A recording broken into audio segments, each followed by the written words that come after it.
इस्लामी तारीख का एक ऐसा सुल्तान जिसने पूरे यूरोप की सलीबी ताकतों को घुटने टेकने पे मजबूर कर दिया। वो सुल्तान जिसकी ज़िंदगी का मकसद ही फ़लस्तीन को ईसाइयों के चंगुल से आज़ाद कराना था और जिन्हें हज़रत खालिद बिन वलीद रज़ी अल्लाह ताला अन्हो के बाद मुसलमानों का एक अजीम फ़ौजी जनरल माना जाता है। व्यूअर्स, आज हम सलीबियों के रास्ते की सबसे बड़ी दीवार फातेह बैतुल मक़दिस सुल्तान सलाहुद्दीन अय्यूबी की मुकम्मल फैमिली ट्री की बात करेंगे। सुल्तान सलाहुद्दीन अय्यूबी के आबाओ अजदाद कौन थे और इनका शजरा हज़रत नूह अलैहिस्सलाम के किस बेटे से जा मिलता है। अपनी वफ़ात के नज़दीक सुल्तान ने ऐसी क्या गलती की कि उनकी अय्यूबी सल्तनत टुकड़े टुकड़े हो गई और इनकी नस्ल इनके किस बेटे से चलती है और क्या मौजूदा दौर में इनकी औलाद दुनिया में कहीं पाई जाती है।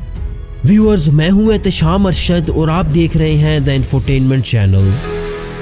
फातेह बैतुल मक़दिस की फैमिली ट्री को समझने के लिए हमें कुर्दों के सबसे ताकतवर कबीले हज़बानी कबीले पे जाना पड़ेगा, जो 10वीं सदी ईस्वी में कुर्दिस्तान का तमाम इलाका कंट्रोल किया करते।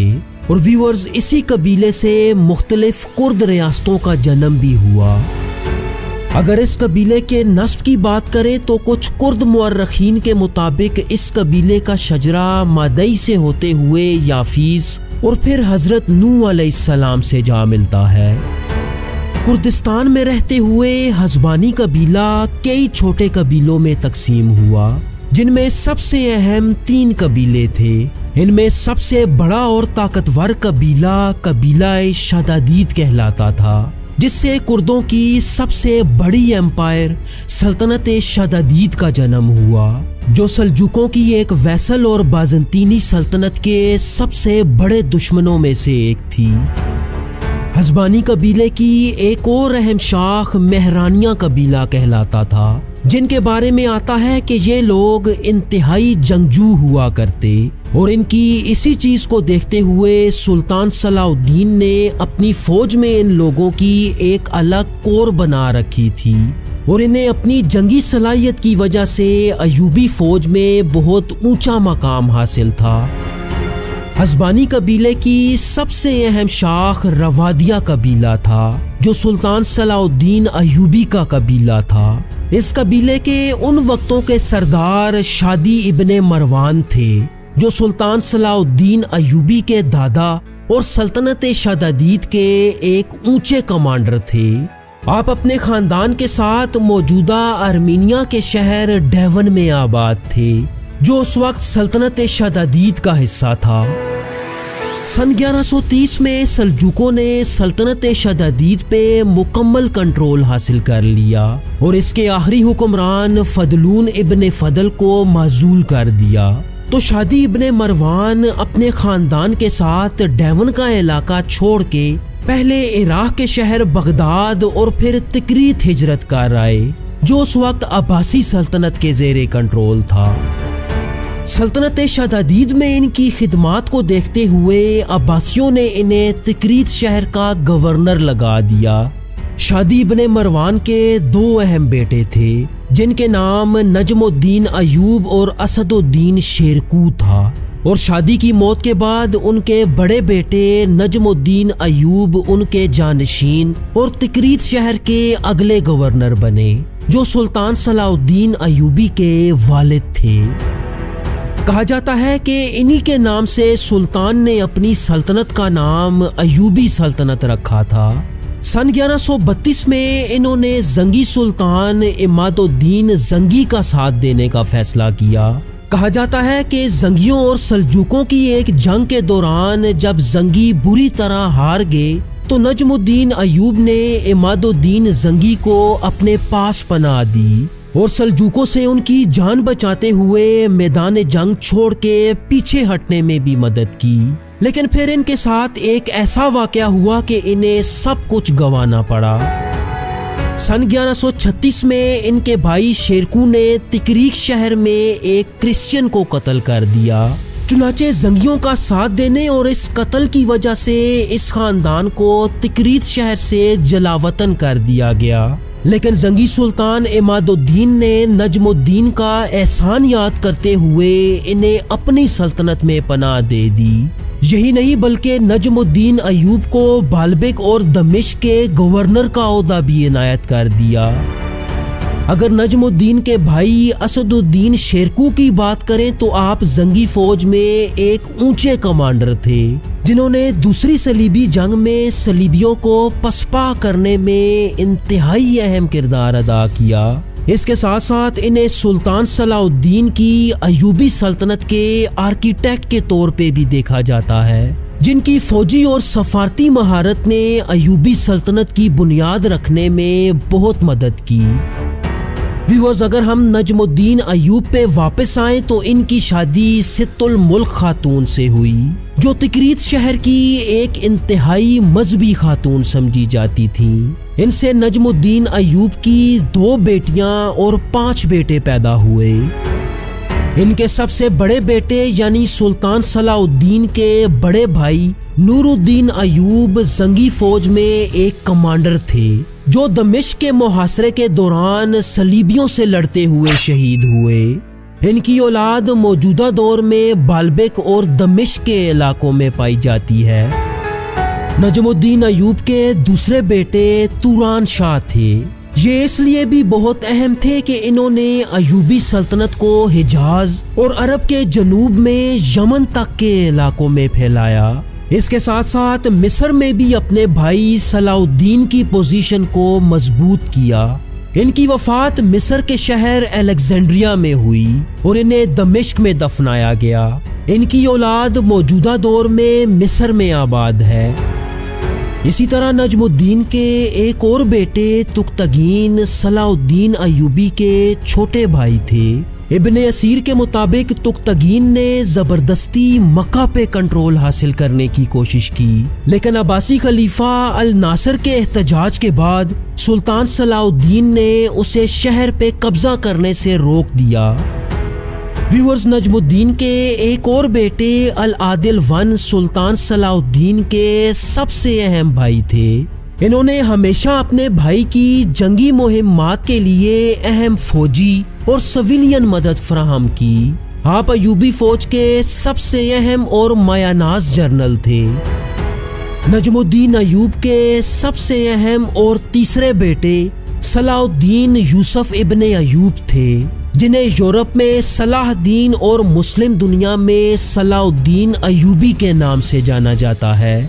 आप सन 1137 में मौजूदा इराक के शहर तिकरीत में पैदा हुए और अपनी बुनियादी तालीम अपने वालिद और चाचा शिरकू से हासिल की।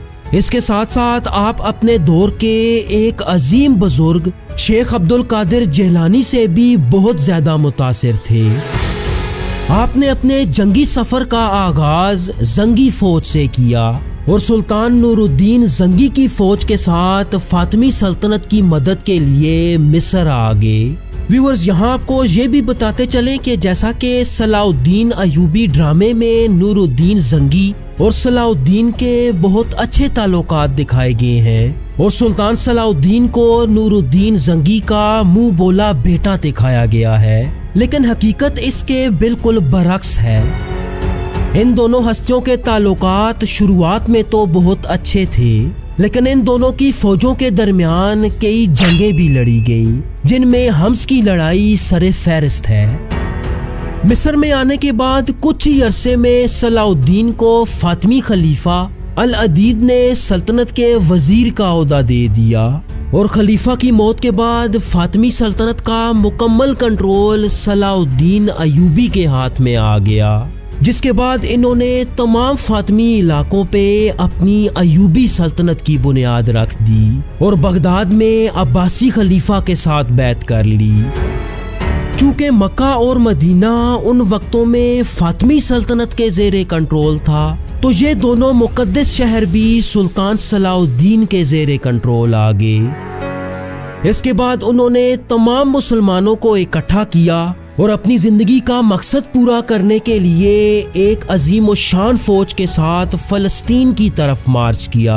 जिसके बाद उनकी जिंदगी और मुसलमानों की तारीख का सबसे अहम वाकया पेश आया, जिसे जंगे हातीन कहा जाता है, कि जब सन 1187 में सुल्तान सलाउद्दीन की क़यादत में अयूबी फौज ने सलीबियों को एक फैसलाकुन शिकस्त दी और यरूशलेम पे कब्जा करते हुए 90 साल बाद फ़लस्तीन पे मुसलमानों का तसल्लुत बहाल कर दिया। उनकी सखावत का अंदाज़ा इस चीज़ से लगाया जा सकता है कि यरूशलेम फतह करने के बाद उन्होंने सलीबी फौज और आम लोगों को शहर से निकलने का एक सेफ पैसेज दिया, और कई जगहों पे आता है कि शहर में किसी एक ईसाई का भी कत्ल ना किया गया, जबकि इसके बरक्स जब सलीबियों ने शहर फतह किया था तो उस वक्त लाखों मुसलमानों का खून बहाया गया।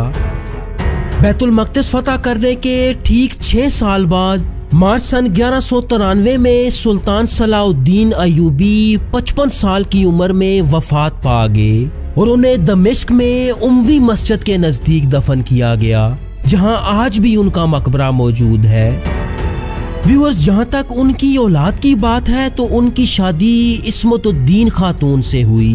कई मुअर्रिखीन ये दावा करते हैं कि इस्मतुद्दीन खातून नूरुद्दीन जंगी की बेवा थीं और सुल्तान सलाउद्दीन से शादी करने का वाहिद मकसद मुसलमानों की अजीम शान सल्तनत को जोड़ के रखना था। रवायात में आता है कि सुल्तान सलाउद्दीन अयूबी के कुल 17 बेटे और एक बेटी थी, और आपके बेटों में सबसे अहम आपके 3 बेटे अल अफजल, अल अजीज और अल जाहिर थे। लेकिन जानशीनी के मामले में सुल्तान सलाउद्दीन ने भी वही गलती की जो इनसे पहले अब्बासियों और सल्जूकों ने की थी। उन्होंने अपनी अजीम शान सल्तनत अपने 3 बेटों में तकसीम कर दी। उनके बेटे अल अफजल के हिस्से में फ़लस्तीन और शाम, अल अजीज के हिस्से में मिस्र और अल जाहिर के हिस्से में हलब का इलाका आया। इस तकसीम का ये नतीजा निकला कि अयूबी सल्तनत अंदरूनी तौर पे इंतहाई कमज़ोर हो गई और इसकी कोई मरकजी हुकूमत नज़र न आती थी। इस डिवीजन के बावजूद उनका बेटा अल अजीज किसी हद तक पूरी सल्तनत पे अपना तसल्लुत कायम करने में कामयाब रहा, लेकिन अल अजीज को अपने भाइयों के साथ साथ कई छोटे बड़े दुश्मन कबीलों की बगावतों का सामना था। इनका इंतकाल सन 1198 में एक शिकार के दौरान हुआ और उनके बाद उनका 12 साला बेटा अल मंसूर तख्त पे बैठने में कामयाब हुआ। लेकिन इसके तख्त पे बैठने के कुछ ही अरसे बाद सुल्तान सलाउद्दीन के भाई अल आदिल वन ने तख्त पे कब्जा करते हुए अल मंसूर को मुल्क बदर कर दिया और अयूबी सल्तनत के चौथे ताकतवर सुल्तान बन के सामने आए। इनके नाम सैफुद्दीन की निस्बत से इन्हें ईसाइयों में सफ़ुद्दीन के नाम से जाना जाता है। अपनी फतह के बाद उन्होंने तकरीबन 2 दहाइयों तक पूरी अयूबी सल्तनत पर इंतहाई अक्लमंदी से हुकूमत की।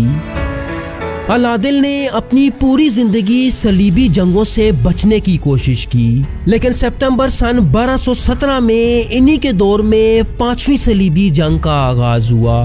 72 साला सुल्तान आदिल ने इस सलीबी फौज का डट के मुकाबला किया और इसी मुहिम के दौरान एक बीमारी से इंतकाल कर गए। उनकी वफात के बाद उनके बेटे अल कामिल नासिरुद्दीन अयूबी सल्तनत के 5वें सुल्तान बनने में कामयाब हुए।